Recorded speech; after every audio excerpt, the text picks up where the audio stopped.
Google Classroom with everyone here. So first of all, when you open Google Classroom, this is going to be more or less like a breakdown of how you have things set up. Okay, so you're going to have your classes. You can kind of change the positioning of these things if you want. So if you want, you can move these around. So like this does not make sense right now. I want this set up, but I do have them set up by my periods. So third, fourth, fifth, seventh, eighth, you've got those. And this is Mr. Simmons' class right here too. So I've got this. Okay, now a couple of views that you might want to consider using right off the bat.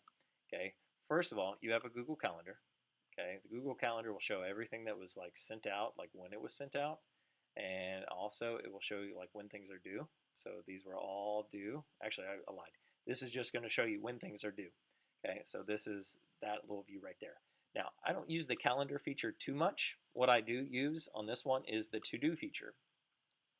The to-do feature will show you exactly what was turned in, what was sent out, and how many things you've got graded. So like if I scroll down a little bit, which I'm going to have to scroll down a lot now, here are the assignments from last week.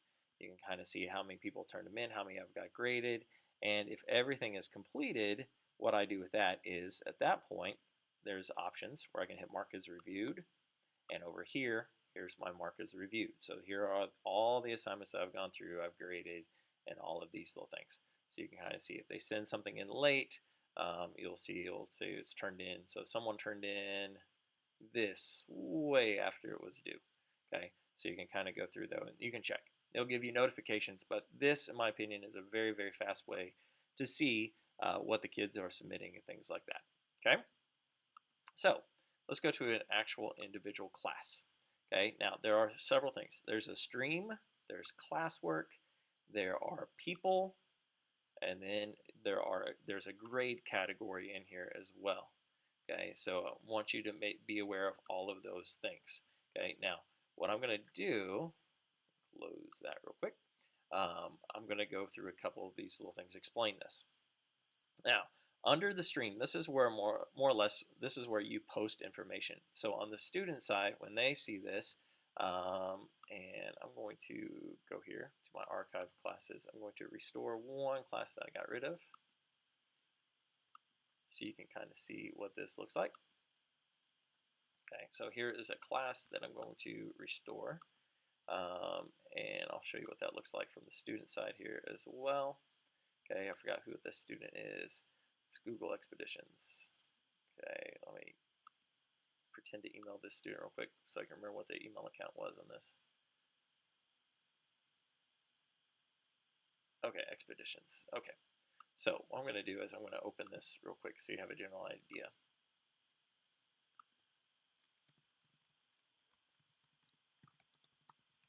And give me one moment here.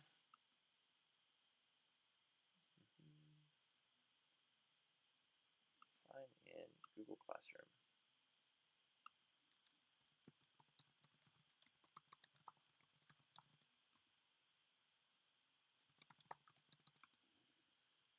Okay, so the student side, what they see, so you have a general idea what this looks like. When I click on this, here's the random class. Okay, when it shows you something in the stream, okay, this is the welcome to my class. What they see is they see this immediately. Okay, now I'm going to create one real quick. All right, so I'll do this one. Now over here, I'll refresh this real quick. You'll see now it says welcome back. Okay, now under classwork, this is where you've got a couple things. Now on mine, what I normally have is I like to create, I do assignments, I do quiz assignments, questions, materials, all of these things. But the thing that I want to go through first is topics. Okay, now what I do is I use useful materials. That's one of the things I always do. Okay, so there's going to be a topic called useful materials. I'm going to have one called assignments. Oops.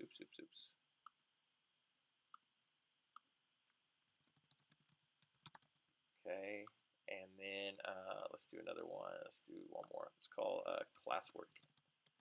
Something that they do inside class. Okay, so over here, let me edit this one.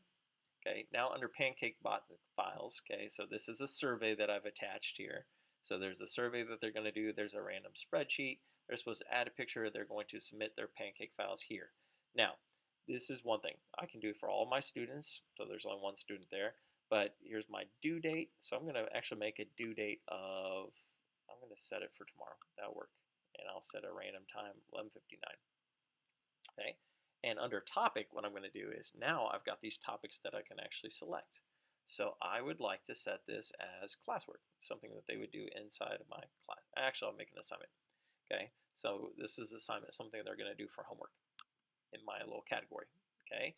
So now once I save this, you're going to see it shows under Pancake files. Okay. Or under assignments. I'll refresh this over here. Now, since I would put a due date on there, for the students, they should, oh, did I change this due tomorrow? That should be showing for them for a due date. Due tomorrow. Okay, so the kids will see this too. So on their side, if they go to to do, done. Oh, they already turned it in. That's why. Let me see here.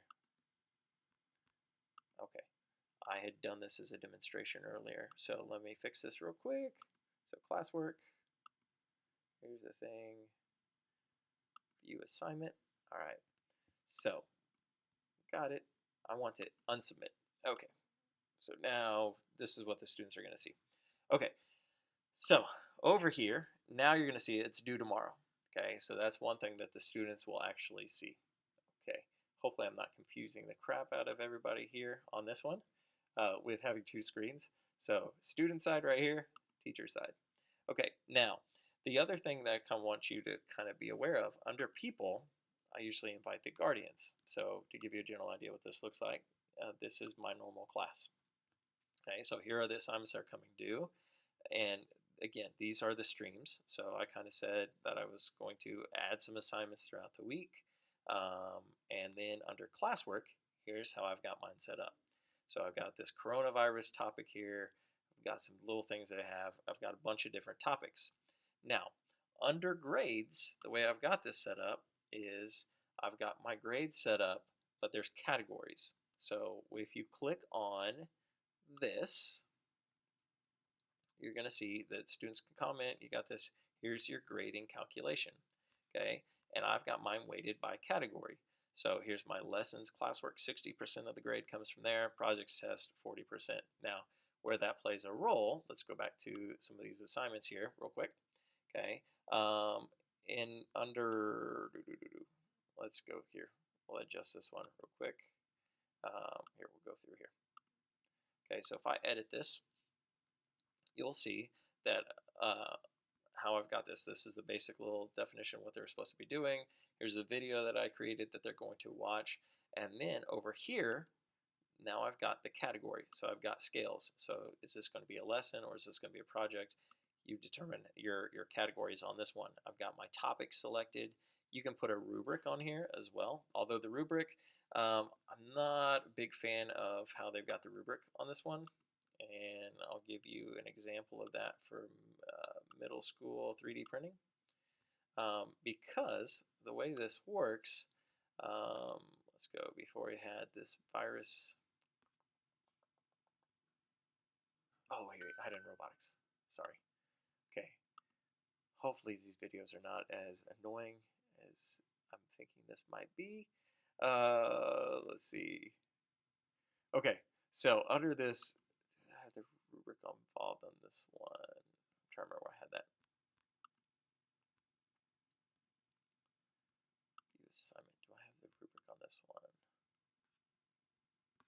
Rubric. Okay, so I added the rubric on this one. So when you click on it, you have to kind of go through. So if the robot waves, I gave them 20 points. Now, the one thing that they kind of want you to have is they kind of, the way I've got mine set up is 20 points. So if the robot waves, they get 20 points. But what they would really like is different categories. So if it waves really well, 20 points, then you could add another little factor. Let's say it waves to the right, but it doesn't move to the left. Then you would have a 10 points. They kind of want you to have a different scale. So I just had 20 points. Either have it or you don't. So 20 or 0. But you can put different categories in here. And a lot of times when I go through this one, their program, for instance, I'll look through there. If their program does not quite right on there, I will put maybe they got 10 points or 15 points. Okay, I don't necessarily have my rubric have state all of the different criteria, but it does allow you to have that if you want. So hopefully that makes sense on there. Okay, so if we go over here to classwork, I've got this broken down. So here are all the different little categories. It makes it really easy. And the reason for I like to have these, let's say that as the year progresses, this extra credit should be ahead of midterm or finals. You can move these whole categories as well. Okay, now one of the things you're probably finding right now is when you're adding the different criteria, as you add things to categories, it automatically goes towards the top. Okay, so if you have these in under your topics, you can move these things easily. So if I wanted to move, um, let's pretend I have some more, I can just order this the way I want, and it looks nice and neat for the students on that side. Okay, now under people, this is the other thing I would recommend doing.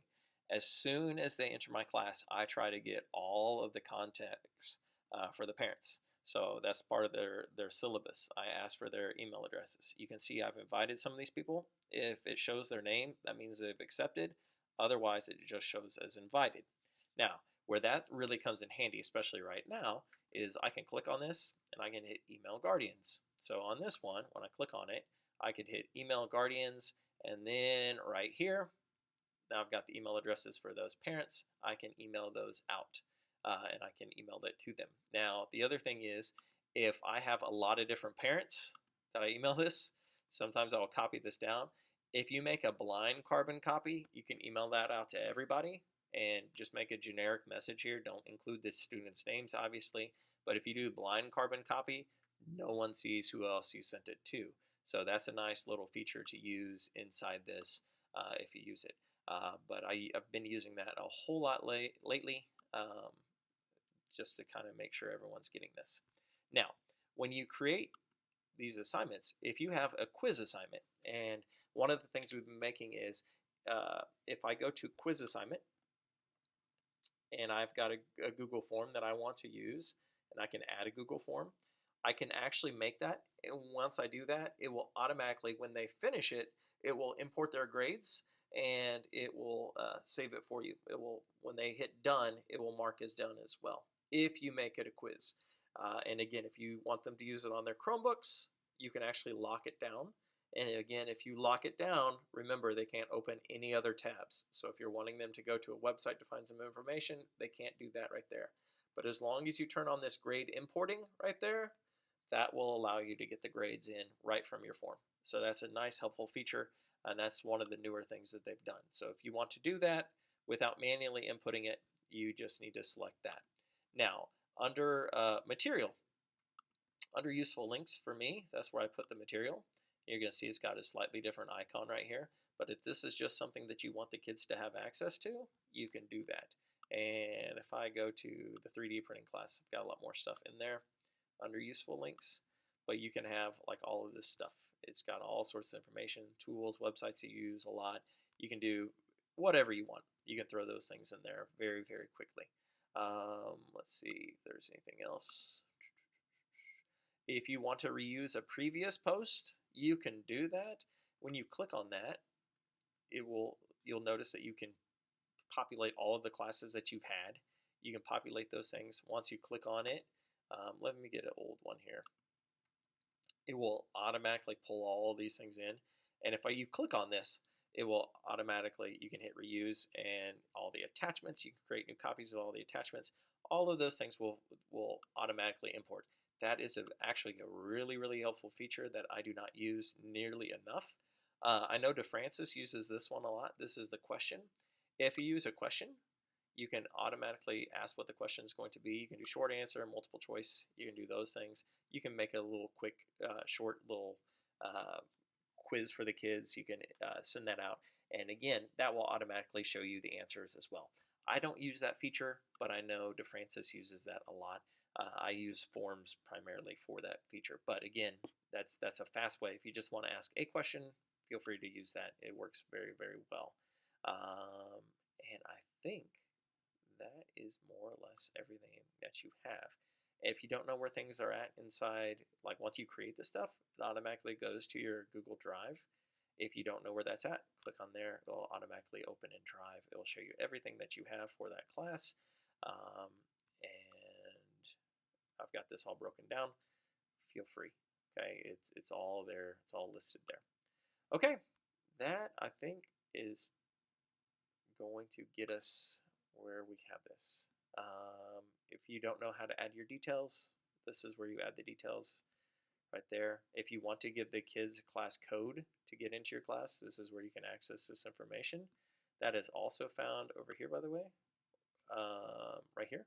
So if you want the kids to enroll in your class at the very beginning of the year, click on that. They will type that in. You can also invite the students to your class. I know Simmons does that a lot. You can add the kids manually. I prefer to let the kids do that, especially at the very beginning of the year. If you want to get rid of a kid, you can click on this, go to actions. You can remove them if you want as well. And if the kids are annoying with the comments on there, you can also mute them. And occasionally I will mute the kids if they just reply to every single thing or just make random comments. So I will mute them on there. You can mute them and unmute them from there as well. Anything else on this part that I want you to see? This is where you get your grade categories. I think that will be it. All right.